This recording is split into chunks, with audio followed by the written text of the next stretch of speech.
Ok, bonsoir. Bonsoir à tout le monde. Aujourd'hui, nous allons essayer d'analyser euh, quelques leçons, n'est-ce pas, d'après les 20 ans du 11 septembre ici aux États-Unis.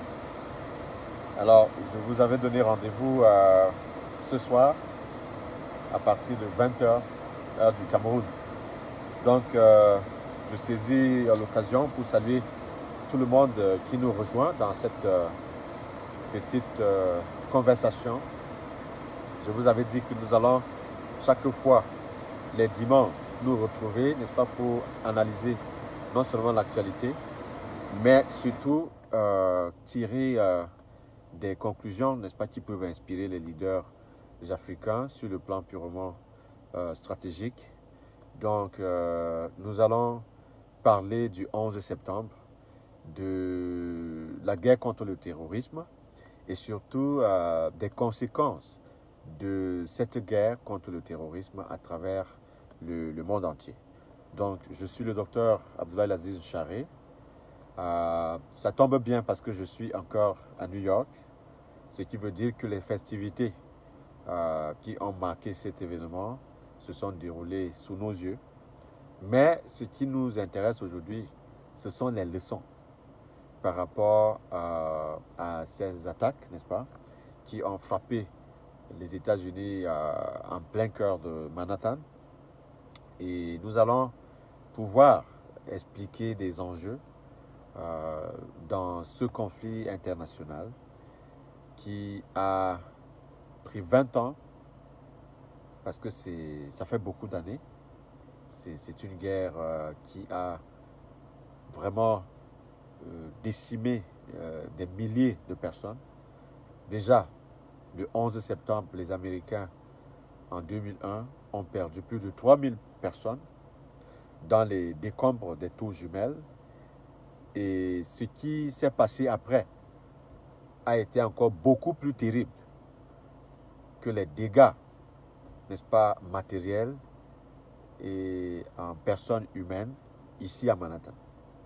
Parce que rien que dans les rangs de l'armée de l'armée américaine, ils ont perdu plus de 15 000 soldats dans les combats pendant 20 ans.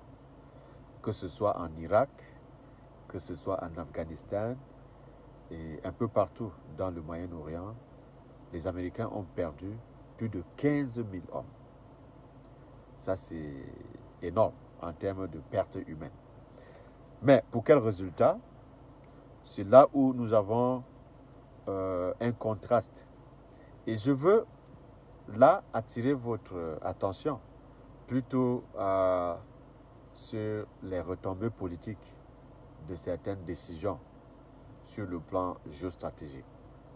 Donc, rappelez-vous qu'en 2001, ce sont les néoconservateurs qui étaient au pouvoir. Et George Bush était le président républicain. Donald Rumsfeld était le ministre de la Défense. Et tout ce que nous avons vécu après, c'était terrible. La chasse contre Ben Laden en Afghanistan, n'est-ce pas? Déjà, la guerre éclair contre l'armée des talibans, ça n'a pas pris beaucoup de temps, n'est-ce pas, de se défaire, n'est-ce pas, de l'armée afghane dirigée par les talibans. Pourquoi ça a été facile pour les États-Unis de faire tomber, n'est-ce pas, le régime de Kaboul, dirigé à l'époque par les talibans? Tout simplement parce que nous savons, les États-Unis, quand ils décident, n'est-ce pas, d'une campagne militaire, tout le monde sait qu'il y aura des bombardements massifs parce qu'ils ont, n'est-ce pas, la prééminence aérienne sur le plan purement des opérations militaires. Ce qui fait que les Afghans sont des soldats, ils sont aussi nationalistes, ils sont des fondamentalistes, ils ont des convictions et ils ne sont pas facilement soumis.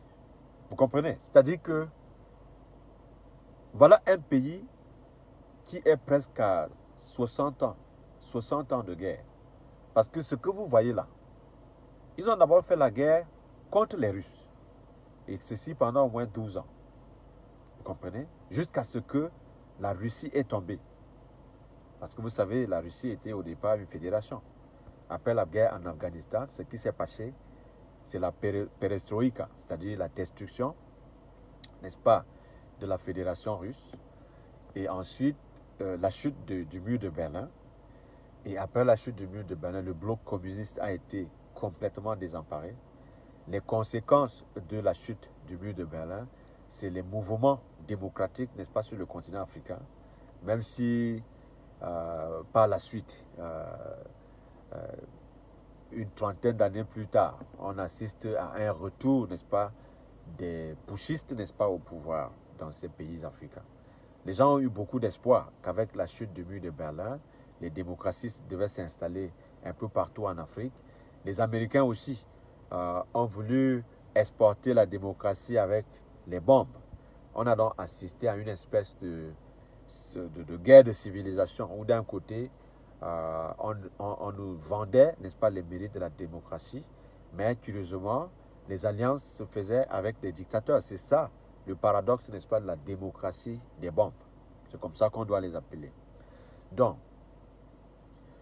nous avons tour à tour eu la guerre en Irak contre Saddam Hussein, qui a été éventuellement pendu, n'est-ce pas, en Irak, un vendredi, je crois, en 2003, quelque chose de ce genre.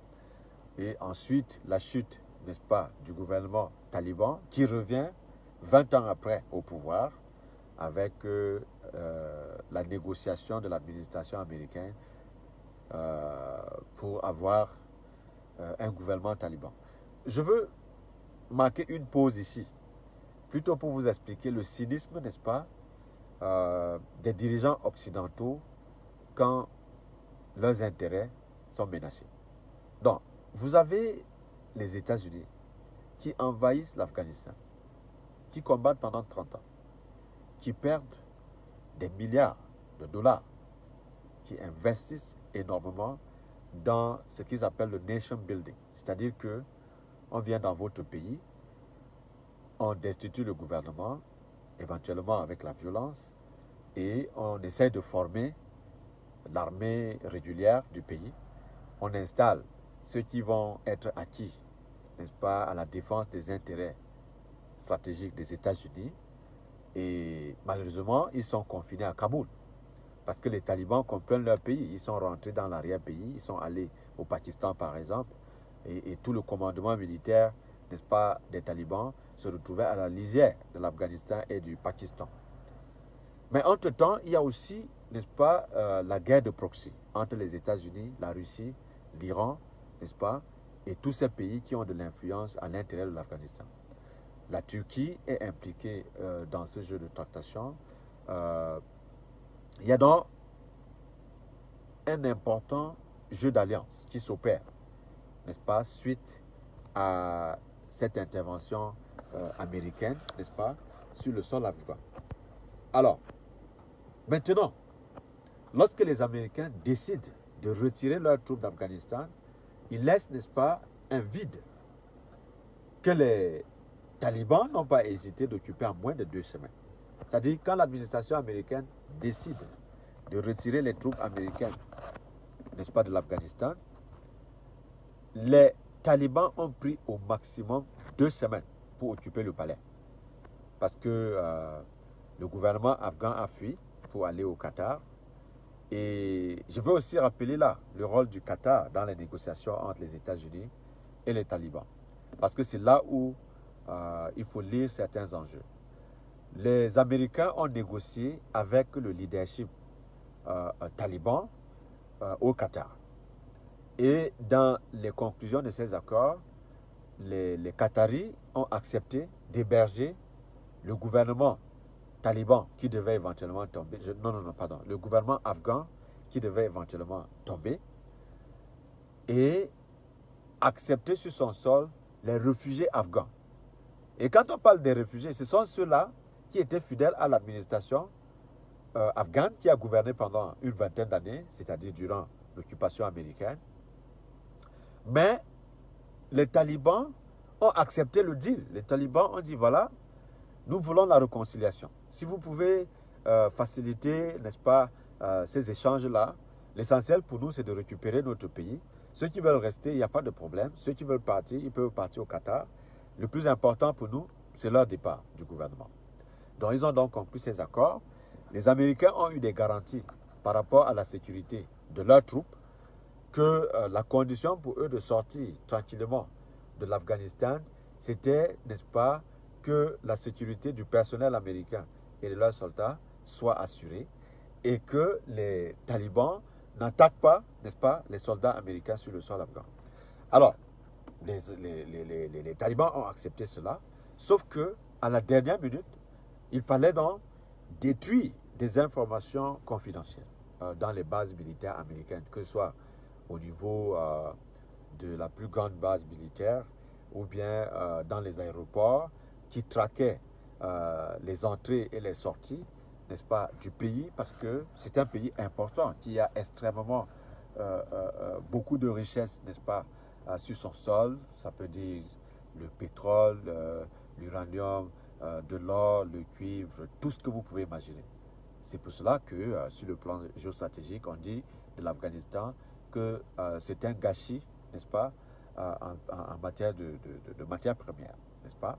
C'est pour cela qu'il y a effectivement la convoitise de ce pays pour contrôler, n'est-ce pas, ces matières premières. Parce que ce que les gens ne comprennent pas dans la guerre en Afghanistan, vous allez vous poser des questions. Qu'est-ce qui pousse les Américains à envoyer ces soldats dans un pays aussi hostile pour en perdre 15 000 soldats et en perdre des milliards de dollars? Ça, c'est presque le désert. C'est-à-dire que les gens là-bas souffrent, ils vendent la cocaïne, ainsi de suite, ainsi de suite. Non. Ce qui est important, c'est son sous-sol, parce que ces réserves-là vont dicter, n'est-ce pas, la situation économique du monde entier durant les prochains siècles. Hein. Donc, ce qui veut dire que celui qui contrôle le sol afghan en matière géostratégique contrôlerait également l'économie mondiale durant les prochains 50 ans. C'est pour cela que ce sacrifice-là est important, pour empêcher justement les puissances, n'est-ce pas, qui sont en compétition avec les États-Unis, de tomber sur cette manne. Ce qui veut dire que quand vous voyez les Américains retirer leurs troupes aujourd'hui, là-bas, ça veut dire que les objectifs stratégiques qui ont été définis par les néoconservateurs pendant 20 ans ont été atteints.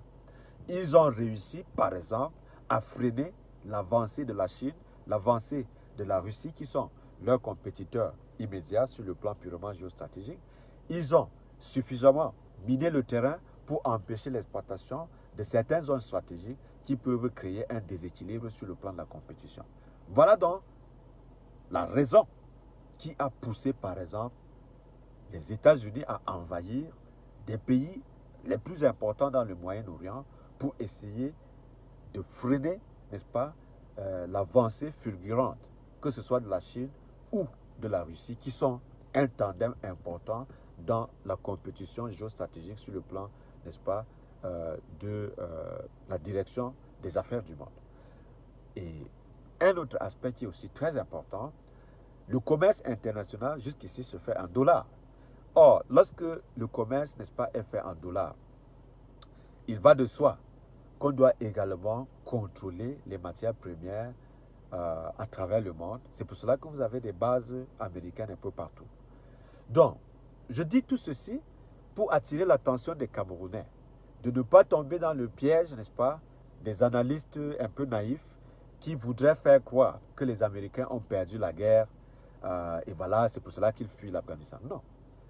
Que ce soit au Vietnam, que ce soit en Irak, que ce soit en Afghanistan ou en Libye, dans tous ces pays-là, les Américains n'y vont pas pour gagner une guerre. Comprenez-moi très bien. Parce que ça veut dire quoi gagner une guerre?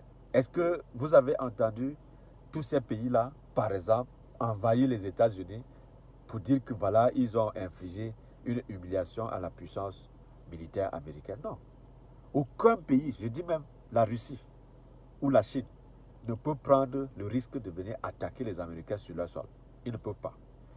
D'ailleurs, personne n'a jamais osé cela. En dehors des attentats du 11 septembre, on ne connaît à travers le monde aucun pays qui a eu le zèle de frapper les États-Unis sur son sol sur le plan purement militaire. À la moindre mesure, le Japon, avec le conflit de Pearl Harbor, a tenté cela, mais nous connaissons la suite. Cela a engendré des attaques nucléaires, n'est-ce pas, sur Nagasaki et Hiroshima. Et c'est justement ce que redoutent les grandes puissances qui sont en compétition avec les États-Unis. Donc, personne parmi les pays puissants dans le monde ne peut donc prendre le risque d'attaquer en premier les États-Unis, sinon les représailles, ce sont les attaques nucléaires. Et personne ne peut tenter, n'est-ce pas, de risquer les représailles nucléaires de l'armée américaine. Donc, il y a donc cette force de dissuasion, n'est-ce pas, d'abord des États-Unis sur le plan purement conventionnel, parce que c'est l'un des rares pays avec beaucoup de navires de guerre, c'est-à-dire des plateformes dans l'océan Atlantique ou bien un peu partout dans le monde, où ils peuvent mener des opérations militaires pendant 1 an sans avoir à toucher le continent. C'est-à-dire que si vous déclarez la guerre aux États-Unis, il suffit pour les États-Unis de venir installer des bâtiments de guerre en plein océan Atlantique sans avoir à chercher des bases militaires. Parce que les gens cherchent des bases militaires un peu partout parce qu'ils n'ont pas de plateformes aussi puissantes que les États-Unis pour faire la guerre de projection. Et voilà pourquoi les États-Unis, jusqu'ici, restent la superpuissance militaire mondiale par rapport à d'autres pays qui sont ses compétiteurs immédiats, comme la Russie, comme la Chine et peut-être, dans la moindre mesure, les pays occidentaux réunis autour de l'Union européenne. Sauf que l'Union européenne est alliée aux États-Unis dans l'OTAN, n'est-ce pas? Et dans cette configuration-là, si vous attaquez les États-Unis, l'OTAN va déployer l'armée pour venir, n'est-ce pas, au secours des États-Unis. Alors, maintenant, revenons à la configuration des Nations Unies aujourd'hui, avec le droit de veto, n'est-ce pas, de ces pays-là. Quand vous avez les États-Unis, la Chine, la Russie, l'Angleterre et la France, voilà les 5 pays qui ont le veto au niveau, n'est-ce pas, du Conseil de sécurité. Quand vous avez ces pays, ils sont aussi représentés à l'Organisation mondiale de la santé, à l'Organisation mondiale du commerce. Et dans ce jeu d'intérêts, ils s'arrangent toujours, même en conflit, à se protéger au niveau du Conseil de sécurité.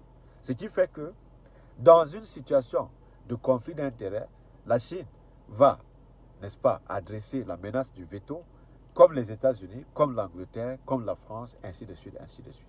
Donc, vous avez, au niveau du Conseil de sécurité, donc, la France, l'Angleterre et les États-Unis, qui sont dans une logique d'alliance parce qu'ils appartiennent à l'OTAN. Et vous avez de l'autre côté la Chine et la Russie, qui sont l'ancien bloc communiste. Et dans cette configuration-là, vous avez 3 veto contre 2 veto.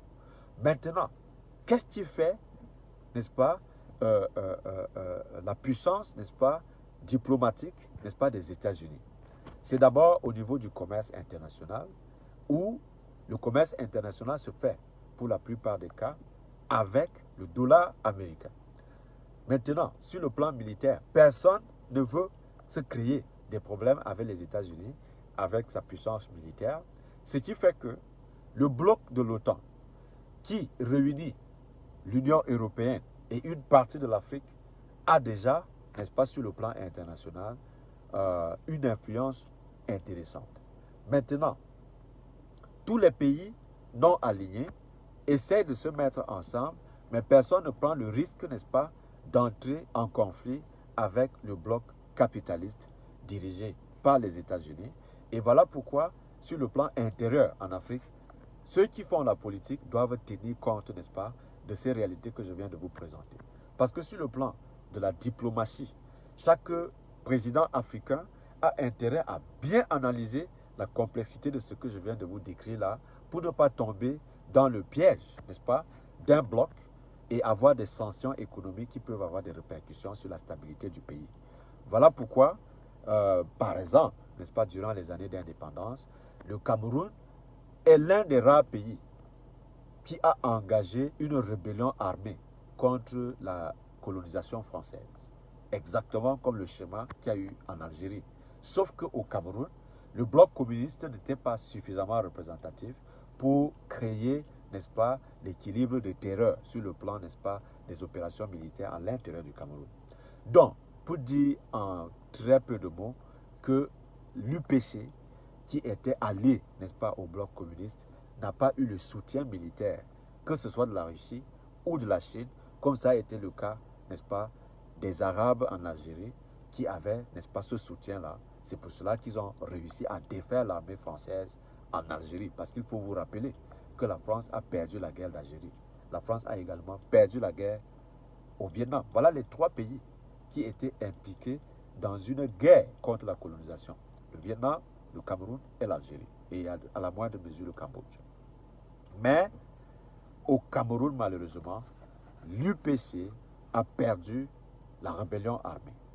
Donc, nous continuons à subir, n'est-ce pas, les séquelles de cette défaite militaire de l'UPC au Cameroun. C'est pour cela que le changement est devenu compliqué au Cameroun parce que, déjà, se lancer dans une rébellion armée où nous avons perdu avec l'UPC qui était un mouvement nationaliste, cela a traumatisé les générations de Camerounais pendant très longtemps, en sorte qu'aujourd'hui, les Camerounais même qui sont lancés dans l'opposition redoutent, n'est-ce pas, ce genre de violence et cela, du coup, grippe les mouvements libéraux au Cameroun qui tendent, n'est-ce pas, à faire des mouvements pour arriver au changement. Donc voilà l'une des conséquences de la mauvaise lecture des alliances géostratégiques entre le bloc communiste et le bloc capitaliste, n'est-ce pas, en Afrique centrale. Alors, par contre, les pays comme l'Angola, les pays comme le Mozambique et bien d'autres pays se sont vraiment battus jusque dans les années 75 pour pouvoir atteindre leur libération. Les pays comme le Zimbabwe, n'est-ce pas, se sont battus éventuellement avec l'aide du bloc communiste, comme j'ai dit, c'est-à-dire le Cuba, qui a même eu une base militaire avancée en Afrique de l'Est. Donc, pourquoi on vous explique tout cela? C'est pour vous dire que la guerre contre le terrorisme lancée en 2001, c'est un peu un prétexte que le bloc de l'OTAN a utilisé. C'est-à-dire, une fois qu'il y a eu l'attaque du 11 septembre, les Américains ont voulu remodeler le Moyen-Orient à leur avantage. Mais la Russie ne s'est pas laissée faire. Parce que vous avez, par exemple, pour ceux qui lisent, n'est-ce pas, les cartes de l'Europe et de l'Asie ou bien de l'Euro-Asie, durant les 20 ans de combat contre le terrorisme, qu'est-ce qui se passe? La Russie a réussi à prendre une partie de la Géorgie pour contrôler, n'est-ce pas, le mouvement du gaz, des pipelines qui vont, par exemple, de l'Ukraine vers l'Europe centrale, quelque chose de ce genre. C'est même ce qui justifie la guerre en Syrie. Alors, quand les Russes bloquent South-Ossétie et Abkhazia, n'est-ce pas, à l'intérieur de la Géorgie, il faut que les Américains trouvent les voies de contournement et le seul pays qui pouvait constituer ces voies de contournement, c'est la Syrie. C'est la raison pour laquelle il y a la guerre en Syrie, pour frayer un passage du gaz, n'est-ce pas, de l'Euro-Asie vers l'Europe. Donc, ça n'a pas toujours marché parce que la Russie a déployé toute l'armée aérienne de la Russie avec, n'est-ce pas, les batteries antimissiles pour protéger son allié syrien, c'est-à-dire le président Bachar al-Assad. Alors, la Turquie, qui est membre de l'OTAN, a voulu intervenir aux côtés des États-Unis pour essayer de créer un déséquilibre. Cela a créé donc un conflit entre les Russes et les Turcs. Je vous rappelle que la Turquie avait abattu un avion de guerre, n'est-ce pas, de la Russie dans le conflit syrien. Et Poutine a profité de cette occasion-là pour installer les batteries antimissiles au nord, n'est-ce pas, de la Syrie. Et dans ce cas, c'est devenu compliqué. Or, les États-Unis devaient protéger son allié de toujours, c'est-à-dire Israël. Voilà pourquoi vous avez eu l'entrée en opération du Hezbollah, qui est l'allié de l'Iran. Et je vous rappelle que ce conflit, n'est-ce pas, est aussi alimenté par l'Iran, qui cherche à devenir une puissance régionale.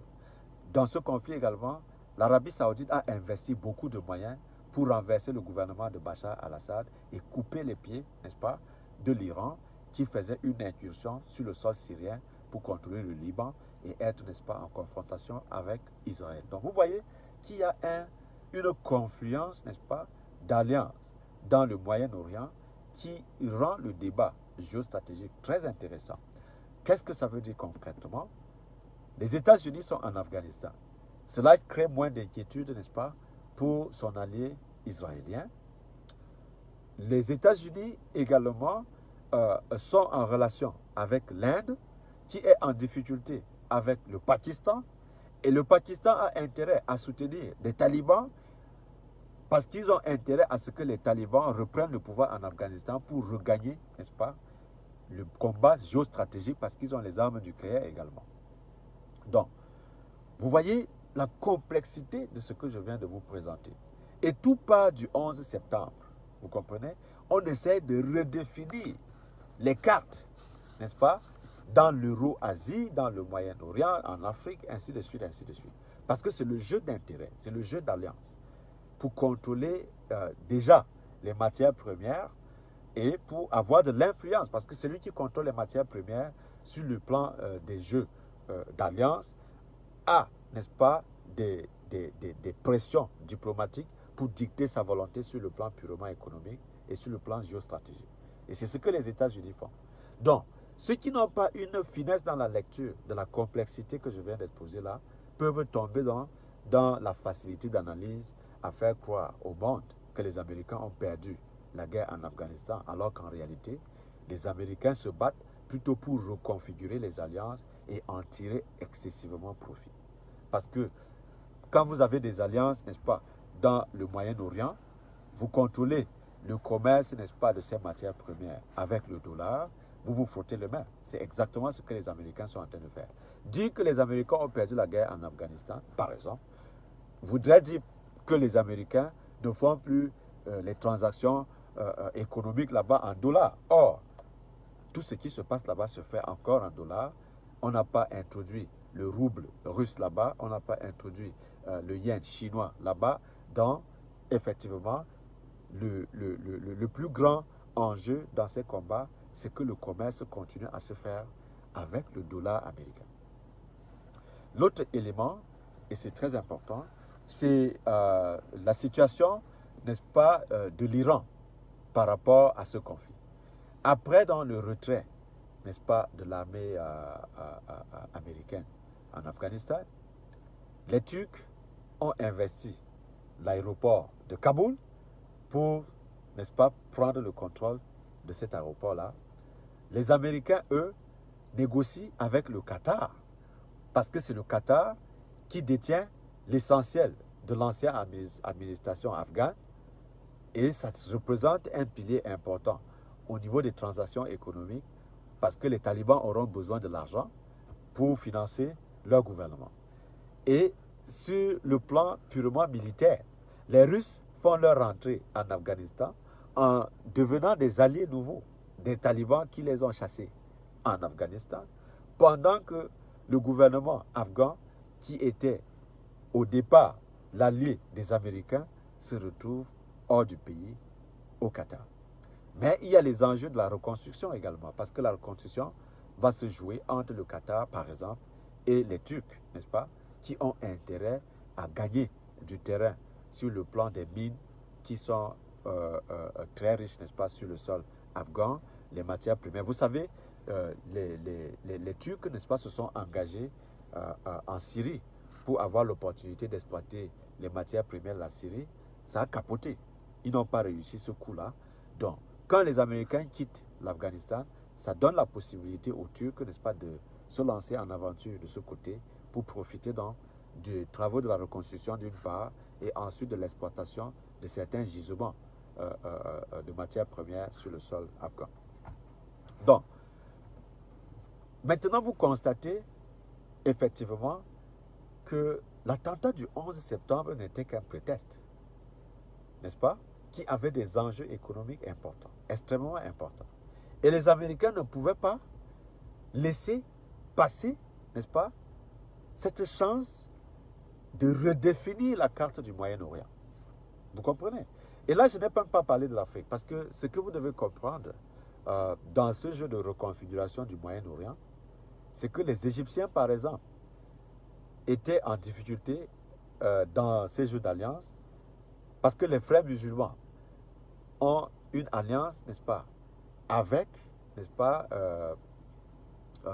les Iraniens, ce qui fait que quand on a renversé le président Morsi, l'essentiel, n'est-ce pas, du gouvernement des frères musulmans s'est retrouvé dans une alliance avec, par exemple, les Iraniens et les Turcs également. Ce qui fait que le gouvernement de Mohamed El-Fattah, je crois que c'est El-Sisi, le président actuel de l'Égypte, ce gouvernement a l'onction tacite des États-Unis, par exemple, et d'Israël, ce qui fait que les Turcs soutiennent les frères musulmans à l'intérieur, n'est-ce pas, de l'Égypte, ce qui crée le froid entre l'Égypte et la Turquie. La Turquie vient de faire incursion en Libye, qui est à la frontière égyptienne, et le Qatar aussi est intéressé par le pétrole libyen, parce que le Qatar exporte également le pétrole. Ils sont dans l'OPEP, et ce sont dans les jeux d'intérêt où on s'efforce, n'est-ce pas, à contrôler le marché des transactions pétrolières. Si on peut créer le chaos en Libye et empêcher à ce que la Libye ne devienne un compétiteur sérieux au niveau de l'OPEP, vous comprenez que voilà les enjeux stratégiques sur le plan purement économique.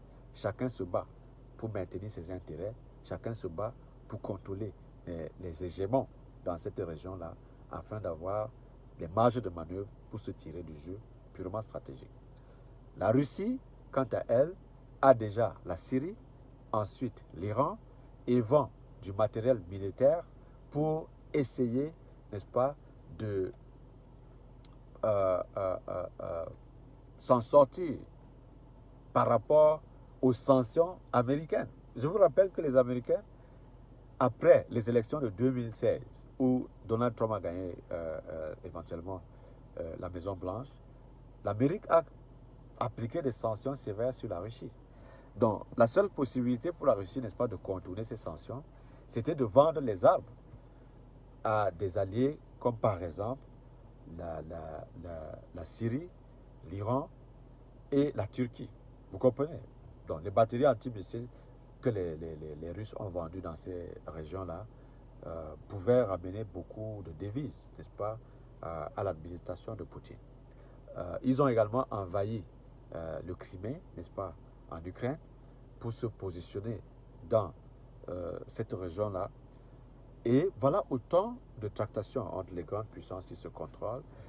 Et il y a aussi un développement intéressant au niveau des Coréens du Nord.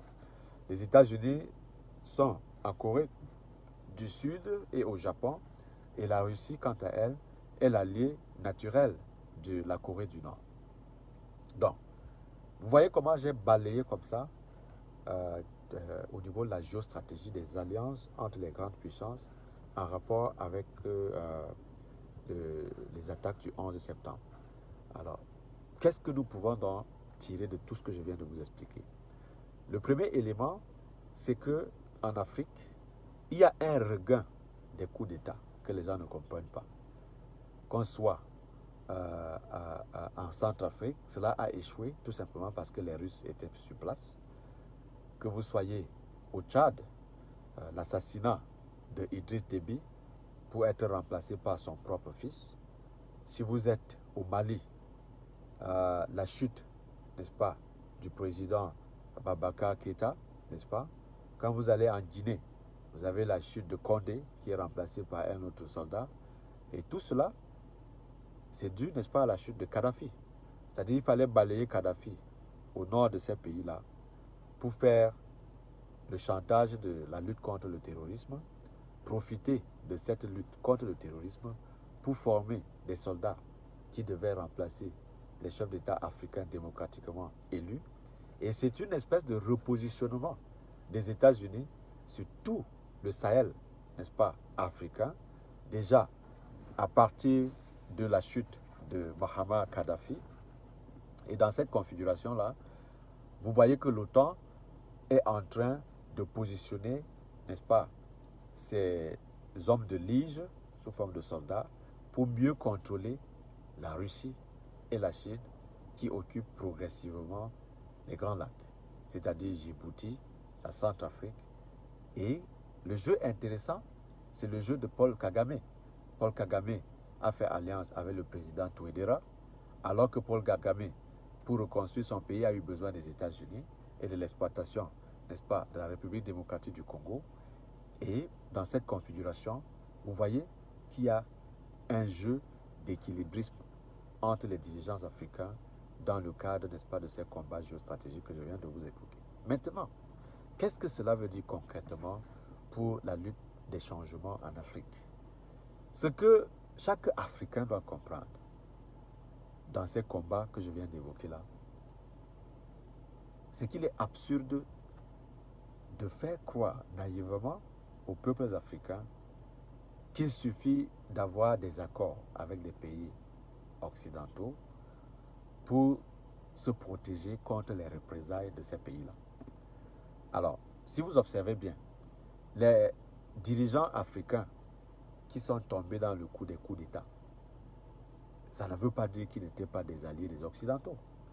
Ils ont effectivement joué le jeu en acceptant de défendre les intérêts des pays occidentaux majeurs, sauf que lorsqu'ils se comportent comme ça, ils se coupent de la base qui est le peuple.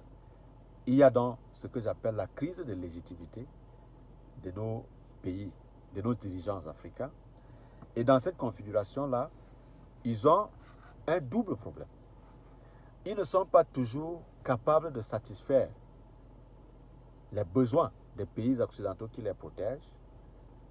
Mais plus grave, ils n'ont pas suffisamment de moyens pour mener une politique nationale, une politique domestique qui empêche, n'est-ce pas, des contestations de leur pouvoir. Donc il y a donc un problème de légitimité déjà auprès du peuple africain. Et ensuite, un problème de confiance entre leurs alliés occidentaux qui les installent au pouvoir. Et l'autre élément qui est important, c'est l'intervention de la Banque mondiale et du Fonds monétaire international. Je veux vous rappeler ici que la Banque mondiale et le Fonds monétaire international, c'est un peu comme les huissiers. Ce ne sont pas les banques ordinaires.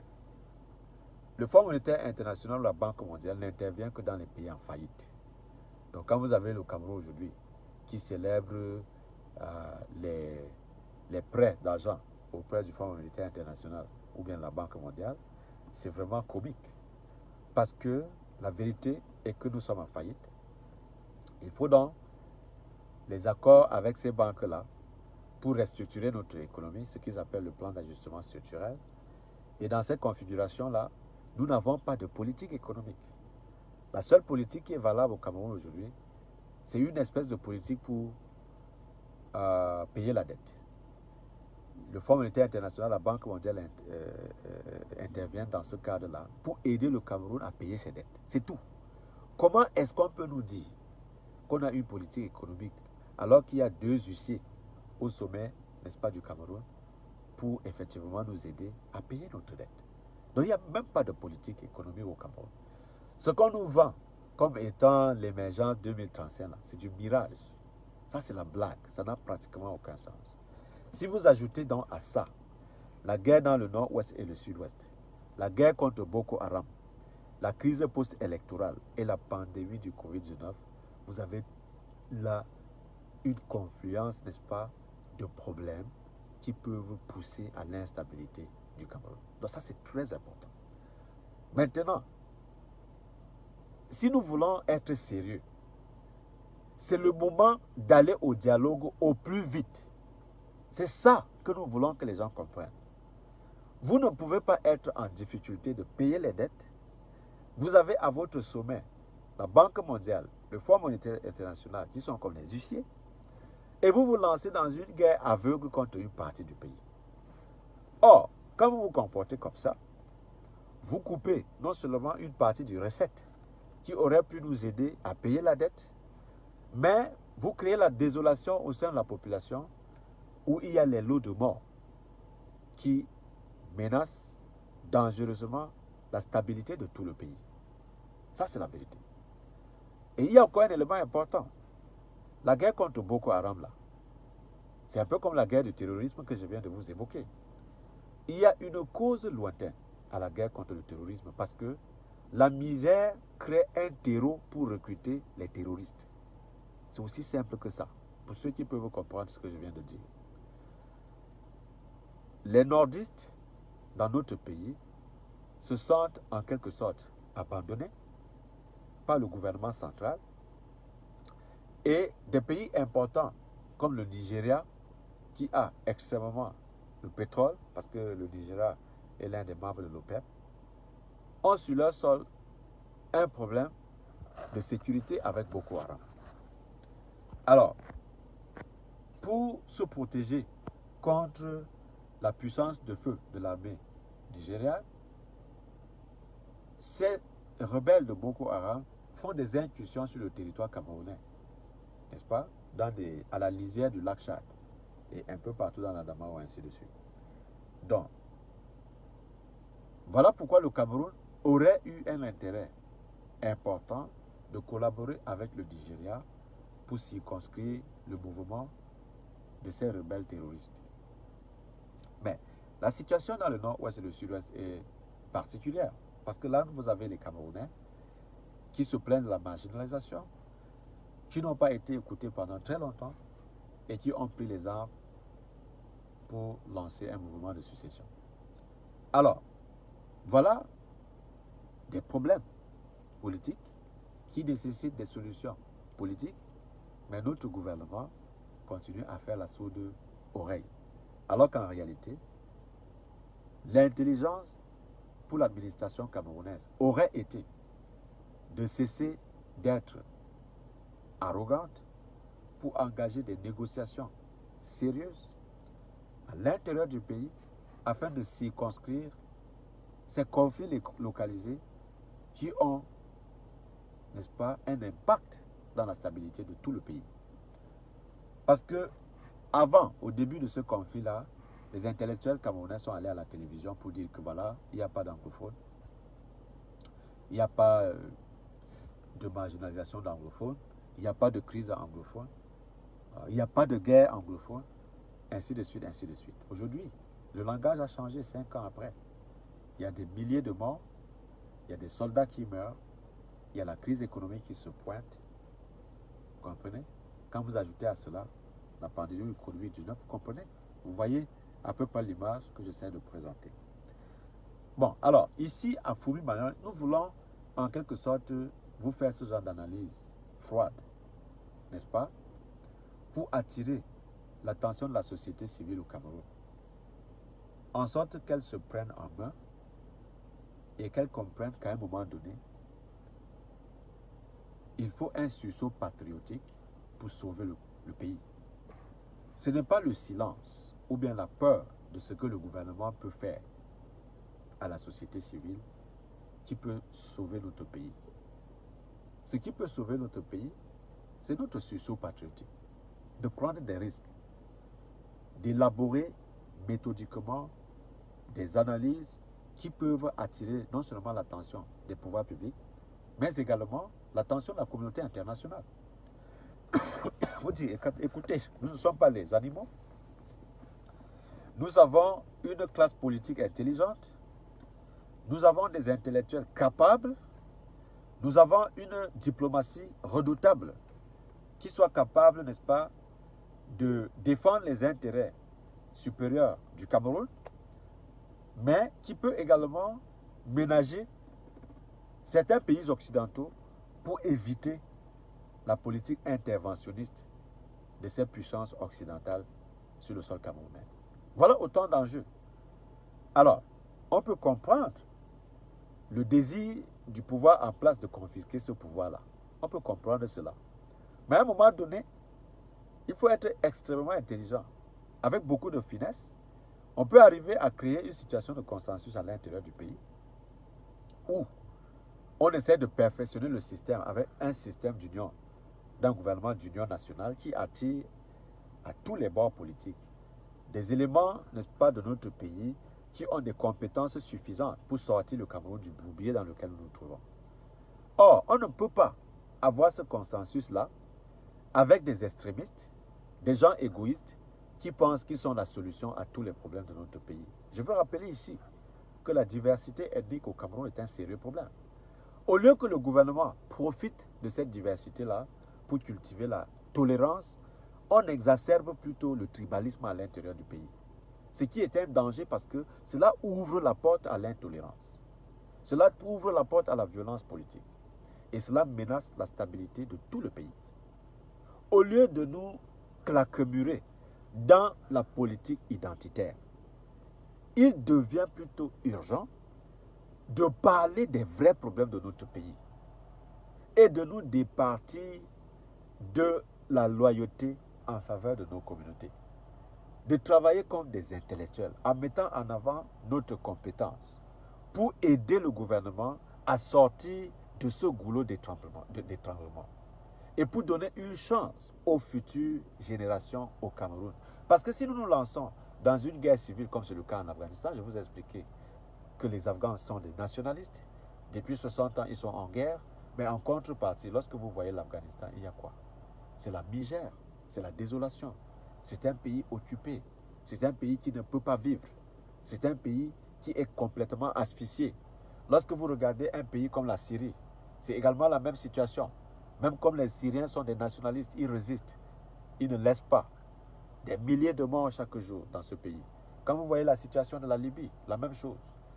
Les Libyens ne fuyaient pas leur pays, mais aujourd'hui la misère s'est installée un peu partout.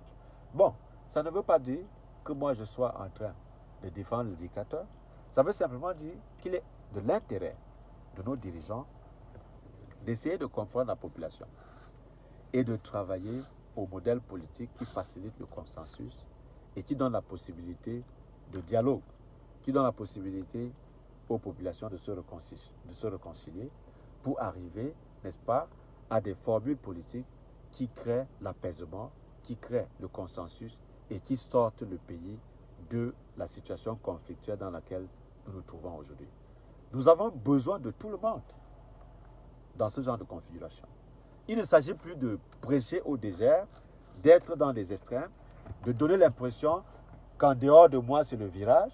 Il faut simplement rassembler plus large pour voir qu'au Cameroun, il y a des gens qui sont prêts à se sacrifier pour notre pays à partir du moment où ils ne sont pas dans la compromission. Vous comprenez? Les valeurs intellectuelles, ça existe dans notre pays. Nous pouvons utiliser ces intellectuels-là dans le cadre de la société civile, sans toutefois forcer les gens à rejoindre automatiquement le RDPC. Pourquoi on ne peut pas créer un cadre de travail entre les Camerounais, peu importe leur affiliation politique, pour trouver des solutions intellectuelles à notre problème? Voilà la solution. Nous avons une société civile, nous avons des intellectuels qui peuvent jouer ce rôle-là, sans toutefois afficher leur affiliation politique. Moi, je suis à l'UDC, l'Union démocratique du Cameroun, du docteur Adamou Danjoué de regretter mémoire. Mais je ne peux pas être mal à l'aise à échanger avec des Camerounais de la société civile qui veulent faire avancer notre pays. Je n'ai pas ce problème.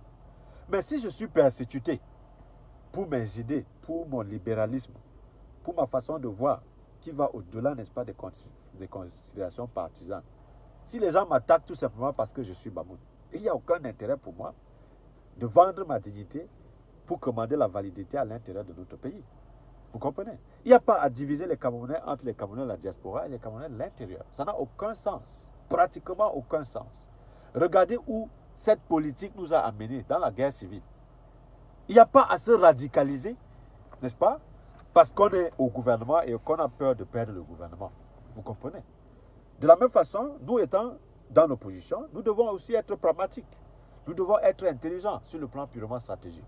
Que les intérêts supérieurs de notre pays sont en jeu. Si nous nous lançons dans une guerre civile, cela ne peut profiter à aucun Camerounais. Cela va plutôt profiter aux Occidentaux qui fabriquent les armes. Parce que les Camerounais ne fabriquent pas les armes. Il n'y a pas sur le sol camerounais une usine identifiée qui soit capable de fabriquer les armes. Nous achetons cela de l'extérieur. Pourquoi est-ce que nous allons utiliser le peu de moyens que nous avons pour acheter les armes et nous entretuer? C'est ça la question stratégique. Quand on est intelligent sur le plan politique, on n'a pas besoin des armes. On a plutôt besoin de l'intellect. pour trouver des solutions stratégiques capables de nous extirper des situations conflictuelles. Et c'est de ça que nous parlons tout le temps. C'est de ça que nous parlons. Nous essayons d'amener les Camerounais sur le territoire des idées, sur le territoire des débats, et non sur le territoire de belligérance. Je n'ai aucun intérêt à ce que les francophones se battent dans une guerre contre les anglophones. Ça n'a pas de sens. Surtout que ces deux termes-là me mettent tellement mal à l'aise. Que ce soit l'anglais ou la langue française. Ce ne sont pas les langues camerounaises. Alors, ce sont les langues d'emprunt que nous avons utilisées essentiellement pour des besoins de communication sur le plan officiel. Le français et l'anglais sont les langues officielles du Cameroun, héritées de la colonisation française et anglaise au Cameroun. Mais ces langues-là ne peuvent pas nous donner une identité camerounaise. Ce sont les identités d'emprunt. Je n'ai pas besoin de me prononcer au Cameroun comme un francophone. Ça n'a pas de sens. Qu'est-ce que ça veut dire être francophone? Je suis un Camerounais, point. Je suis aussi Bamoun. Donc l'identité qui colle avec moi, c'est une identité naturelle qui est ethnique. Cette identité me vient de ma communauté Bamoun au Cameroun. Je peux cesser d'être Camerounais si je prends par exemple la nationalité américaine, sans toutefois cesser d'être Bamoun, parce que je vais parler la langue Bamoun, même étant aux États-Unis. Et les Américains vont m'appeler Américain d'origine camerounaise, sur la base de mon identité ethnique. Donc, l'ethnie, elle est importante. Mais elle ne devrait pas nous servir de cellule, nous enfermer dans la politique identitaire, nous coincer dans la haine tribale. Ce sont les identités de référence qui nous aident, n'est-ce pas, à épouser nos communautés à l'intérieur du Cameroun pour nous identifier à cette communauté-là et pour nous aider à nous reconnaître comme des Camerounais. Maintenant, une fois passé cette étape-là, il est de notre avantage d'aller vers d'autres communautés au Cameroun pour créer l'État-nation. C'est ça le plus important. Maintenant, quand on crée l'État-nation, on a intérêt à comprendre qu'il y a des prédateurs. Des prédateurs qui sont les puissances occidentales qui ont atteint un niveau d'industrialisation très avancé que nous n'avons pas. Je vous rappelle que le Cameroun n'a pas encore à cet âge l'industrie. Tout ce que nous pouvons apporter dans le commerce international, ce sont nos matières premières, à vil prix, parce que nous ne les transportons pas sur place. C'est ça la vérité. Alors, maintenant, nous sommes à la merci des pays comme la France, l'Angleterre, les États-Unis, la Chine, et à la moindre mesure, la Russie. Nous n'avons pas de transfert de technologie venant de ces pays-là, parce qu'ils n'ont aucun intérêt que nous ayons l'industrie. Mais nous avons le Nigeria à côté, qui a atteint un niveau de développement fulgurant, qui a l'industrie. Il suffit de signer un pacte économique avec le Nigeria, par exemple, qui est notre voisin, pour contourner la France. Mais parce que nos dirigeants, sur le plan stratégique, ne veulent pas prendre le risque de fâcher la France, ils ne vont pas accepter de faire cela. Voilà comment nous sommes coincés dans des contradictions. Voilà comment nous vendons un discours panafricaniste creux qui n'a pas de substance. Et voilà comment, par la suite, nous devenons davantage pauvres.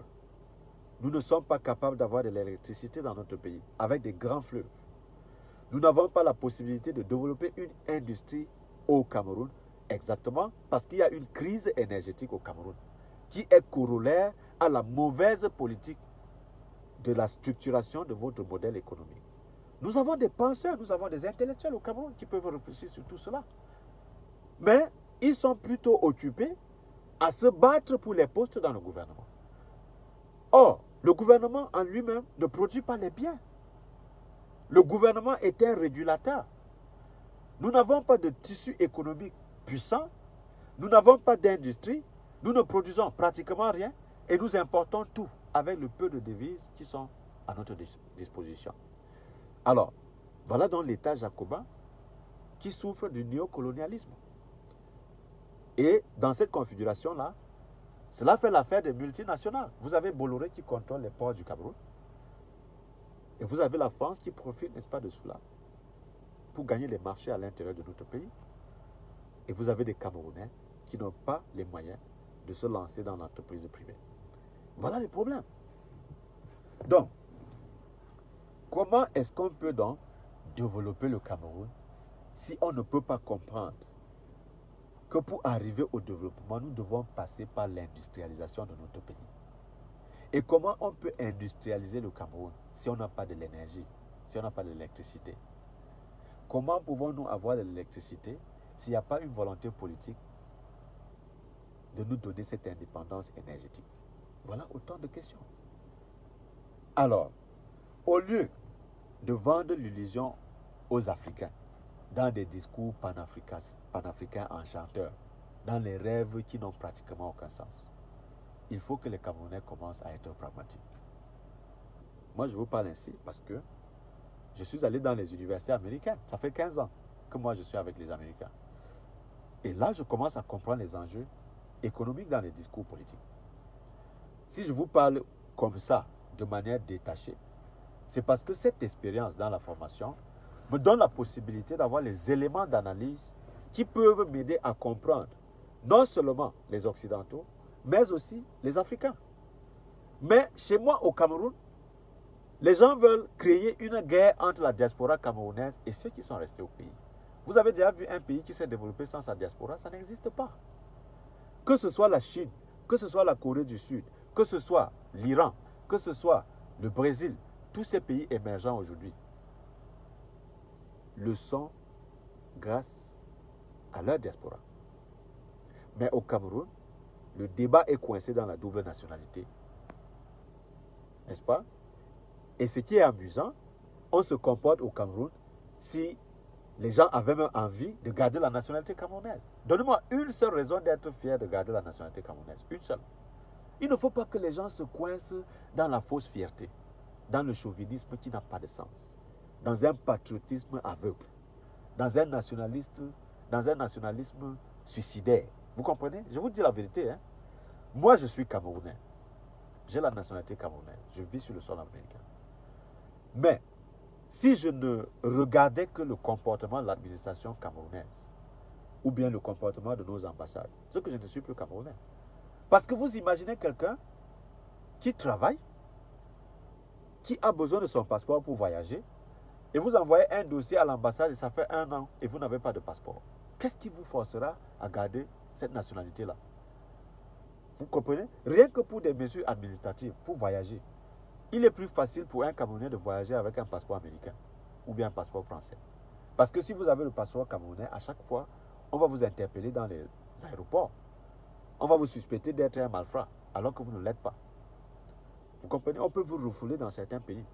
Or, avec le passeport américain, ce n'est pas le cas. Vous pouvez voyager dans plusieurs pays. Vous comprenez? Donc, mais au Cameroun, de manière ironique, ceux qui sont au pouvoir, qui vous donnent l'impression d'aimer le pays, qui vous donnent l'impression d'être fiers d'être Camerounais, parce qu'ils ont ces avantages-là. Ils vous disent que voilà, on ne veut pas la double nationalité parce que machin, alors qu'ils sont dépassés par la gestion du Cameroun. Dites-moi, ceux qui sont mieux formés là, c'est au Cameroun ou bien aux États-Unis? Non, dites-moi. Parce que, parlons un peu de l'éducation. Vous connaissez tous le système éducatif du Cameroun. Moi, je connais l'éducation au Cameroun. Je suis passé par là. J'ai fait au moins 8 ans à l'université. Donc, je sais comment on forme les étudiants. Et je peux vous dire, en toute sincérité, que c'est la catastrophe aussi. Donc, ce que les gens ignorent souvent, c'est que chez nous, on se débrouille à distribuer les diplômes aux gens. Mais en termes d'expérience, il n'y a pas de substance à nos diplômes. Soyons honnêtes. Quand je prends ma situation, je peux vous dire la vérité. C'est quand je suis arrivé aux États-Unis que j'ai compris qu'il y avait un vide dans ma formation. Il fallait donc rattraper un retard important. Et ça nous a pris au moins 10 ans pour commencer à avoir une espèce de stabilité sur le plan intellectuel. Je ne dis pas ça pour dire qu'il n'y a pas de valeur à nos diplômes au Cameroun. Je vous dis ça pour dire que après le diplôme au Cameroun, on a encore besoin de se former pendant au moins 5 ans pour être compétitif. C'est ça la vérité. Dire cela, ça ne veut pas dire que j'insulte le Cameroun. Parce que les gens sont toujours prêts à dire que voilà, ils sont hors du pays, ils insultent le pays, ils manquent du respect à nos institutions. Non. Vos institutions, chez nous, ont un problème. Un problème de gestion un problème de planification et un problème de professionnalisme. Regardez un peu la FECAFOOT. Ça bloque pourquoi? Parce qu'ils ont, n'est-ce pas, à traiter avec la communauté internationale. Le faux ne passe pas facilement avec la communauté internationale. Vous comprenez? Depuis 2008, on ne parvient pas à normaliser la FECAFOOT. Pourquoi? Parce que tous ces faussaires-là, qui portent les titres de professeurs agrégés et tout, sont incapables de rédiger un test normatif pour réguler le football camerounais, par exemple. Voilà la vérité. Alors, des gens qui sont incapables de rédiger les statuts, le règlement intérieur du football, vous pouvez compter sur eux pour rédiger une constitution pour le Cameroun? Non. Vous pouvez compter sur eux pour dire la vérité par rapport aux élections dans notre pays? Pas du tout. Quand ils ont confisqué tout ça, ils chassent les Camerounais. Voilà pourquoi vous voyez les Camerounais qui meurent au désert ou bien qui se noient dans la Méditerranée. Voilà pourquoi vous avez la fuite des cerveaux. Et vous pensez que quand il y a fuite des cerveaux là, c'est à l'avantage du Cameroun? Non. Avec donc la guerre contre le terrorisme, pour revenir à la conséquence, n'est-ce pas, des attaques du 11 septembre, tous les circuits économiques sont devenus compliqués. Vous comprenez? On a fouillé partout. Maintenant, pour envoyer de l'argent au Cameroun, c'est des sérieux problèmes. Toutes ces transactions financières sont vérifiées. Les mouvements de capitaux à travers le monde, c'est frappé de sanctions si vous traitez avec des groupes qui sont suspectés de sponsoriser le terrorisme. C'est un problème. Et vous avez donc vos ressortissants qui vivent à l'étranger, qui sont devenus nationalisés dans ces puissants pays, et vous les traitez d'étrangers. Vous dites que vous ne voulez pas de la double nationalité, alors que les pays comme le Ghana, l'Afrique du Sud, le Sénégal et bien d'autres, ils ont appliqué la double nationalité et vous voyez le progrès fulgurant de ces pays, même le Nigeria. J'ai des Nigériens ici qui sont des médecins, des ingénieurs et tout, qui vont au Nigeria tout le temps, qui investissent là-bas et qui rentrent, n'est-ce pas, continuer leur travail aux États-Unis sans problème. Alors, si vous avez peur de la main-d'œuvre ou bien de l'expertise de la diaspora camerounaise, ça veut dire que vous ne comprenez pas les enjeux du développement. Et ça va très vite. Bientôt, nous allons être hors jeu dans le processus, n'est-ce pas, de l'industrialisation du Cameroun. Pourtant, le Cameroun est une grande opportunité parce qu'il y a une ouverture sur l'océan Atlantique. Un pays comme le Cameroun pouvait avoir même 10 ports. Et cela devait nous apporter beaucoup de devises sur le plan des importations et des exportations. Mais nous ne sommes pas à ce niveau parce que nos dirigeants ne sont pas suffisamment aguerris sur le plan de la planification pour envisager des dépenses en ce sens-là. Nous serions un pays exportateur du pétrole si nos dirigeants avaient pensé, par exemple, à nationaliser nos raffineries pour donner la possibilité aux Camerounais de vendre, non pas le pétrole brut, mais le pétrole transformé. Voilà la vérité. Voilà une analyse objective. Alors, depuis que je parle là, est-ce que vous m'avez vu insulter les gens? Non. Je vous propose là une radioscopie des enjeux économiques dans le débat politique au Cameroun que les gens évitent. Quand nos leaders politiques se lèvent, est-ce que vous les entendez parler de tout ça? Pourtant, c'est important, non?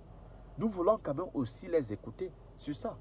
Et le véritable problème avec la politique au Cameroun, c'est qu'on ne prend pas suffisamment du temps pour former, n'est-ce pas, les masses critiques. Hein? L'animation du jeu politique, là, c'est la formation des partisans au sein d'une formation politique. Il faut, par exemple, enseigner l'idéologie des partis politiques aux Camerounais pour qu'ils comprennent les enjeux stratégiques. Mais nous avons des discours populistes, voilà, le gouvernement ne travaille pas bien, il faut que le gouvernement parte, ainsi de suite, ainsi de suite. Et on passe tout le temps à se battre. Et au finish, notre économie est en train de stagner tout le temps. Donc, alors, comme je vous avais dit, c'est intéressant d'échanger avec vous tout le temps. J'ai constaté que quand ça dure longtemps, ce n'est plus très intéressant. Mais je voulais profiter de notre rencontre ce dimanche pour évoquer les conséquences des attaques du 11 septembre. Je crois avoir été suffisamment clair avec des exemples illustratifs en élaborant certains points géostratégiques Et aussi en revenant au Cameroun, pour ne pas être aérien, pour vous parler des conséquences de certaines décisions qu'ils ont prises à Washington, qui ont de l'impact de ce que nous vivons sur place. Et c'était un prétexte, n'est-ce pas, pour attirer votre attention de pouvoir toujours organiser le jeu politique en tenant compte, n'est-ce pas, de ce qui se passe sur le plan diplomatique, parce que c'est très important. Nous avons assisté à des débats politiques où le pan purement diplomatique, n'est-ce pas, n'est même pas abordé. On ne sait pas quelle sera la politique étrangère du candidat qui aspire à être président de la République. Comment est-ce qu'il compte clarifier notre relation avec la France? Quand on parle de la France-Afrique, qu'est-ce que lui, il envisage faire clairement et de manière concrète pour défendre vigoureusement les intérêts de notre pays? En termes de multilatéralisme, quelle est la politique du Cameroun sur le plan purement diplomatique, ainsi de suite, ainsi de suite. Il faut qu'on ait le courage d'aborder ce genre de questions.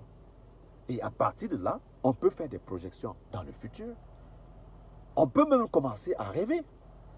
Il faut que les jeunes Camerounais s'impliquent parce que c'est notre pays. Tous ces octogénaires-là, ils sont en train de partir. Chaque mois, là, vous les entendez disparaître. Ils meurent. On n'a pas besoin de les attaquer pour qu'ils meurent. Ils ont atteint la fin de leur cycle. Et ils doivent partir, naturellement, ou sous d'autres formes. Alors, nous ne pouvons pas être âgés de 20 à 50 ans et abandonner notre pays entre les mains des vieillards. Non. C'est pour cela que vous n'allez pas me voir en train de railler dans la toile contre ces vieillards qui sont des aïeux pour moi. Parce que pourquoi voulez-vous que j'aille me battre avec des aïeux? C'est un système qui est entretenu pour nous martyriser et nous opprimer et nous maintenir dans la dépendance économique. Ça, c'est la vérité. Maintenant, nous sommes suffisamment équipés sur le plan intellectuel pour dénouer ce goulot d'étranglement. Et cela va se passer dans l'intellect. Il faut de la compétence pour comprendre cela et expliquer cela aux jeunes Camerounais. À partir du moment où les Camerounais ont compris, ils vont agir. L'apathie au Cameroun aujourd'hui, c'est parce que les gens ne comprennent pas ces enjeux que je viens de vous expliquer. Si un Camerounais peut arriver à comprendre qu'il souffre aujourd'hui parce que la France ne veut pas lâcher de l'Est, mais il va prendre des décisions qui mettent la pression sur la France. Vous comprenez? C'est ça. Mais à partir du moment où on s'entretue sur place, sans même évoquer des problèmes que nous pose la France sur le plan, n'est-ce pas, de notre développement économique, comment est-ce que vous voulez que les gens avancent? On ne peut pas avancer comme ça. Voilà. Donc, apprenons à parler des problèmes qui fâchent avec des arguments percutants, avec une clarté déconcertante. Prenons le risque de parler des problèmes de notre pays. Cela va contribuer à l'édification des masses, cela va contribuer à l'éducation des masses et la contrepartie de cette éducation des masses, c'est que nous allons avoir une population éveillée qui ne sera plus manipulée par les dirigeants, qu'on ne va plus acheter avec les sardines, qu'on ne va plus acheter avec du pain. Et à partir de ce moment-là, nous allons commencer à faire la vraie politique. Merci donc de votre aimable attention. Pardon. Et vous passez une très bonne soirée. C'était le docteur Abdoulaye Lazine Chari. Très bonne soirée. On se revoit la semaine prochaine.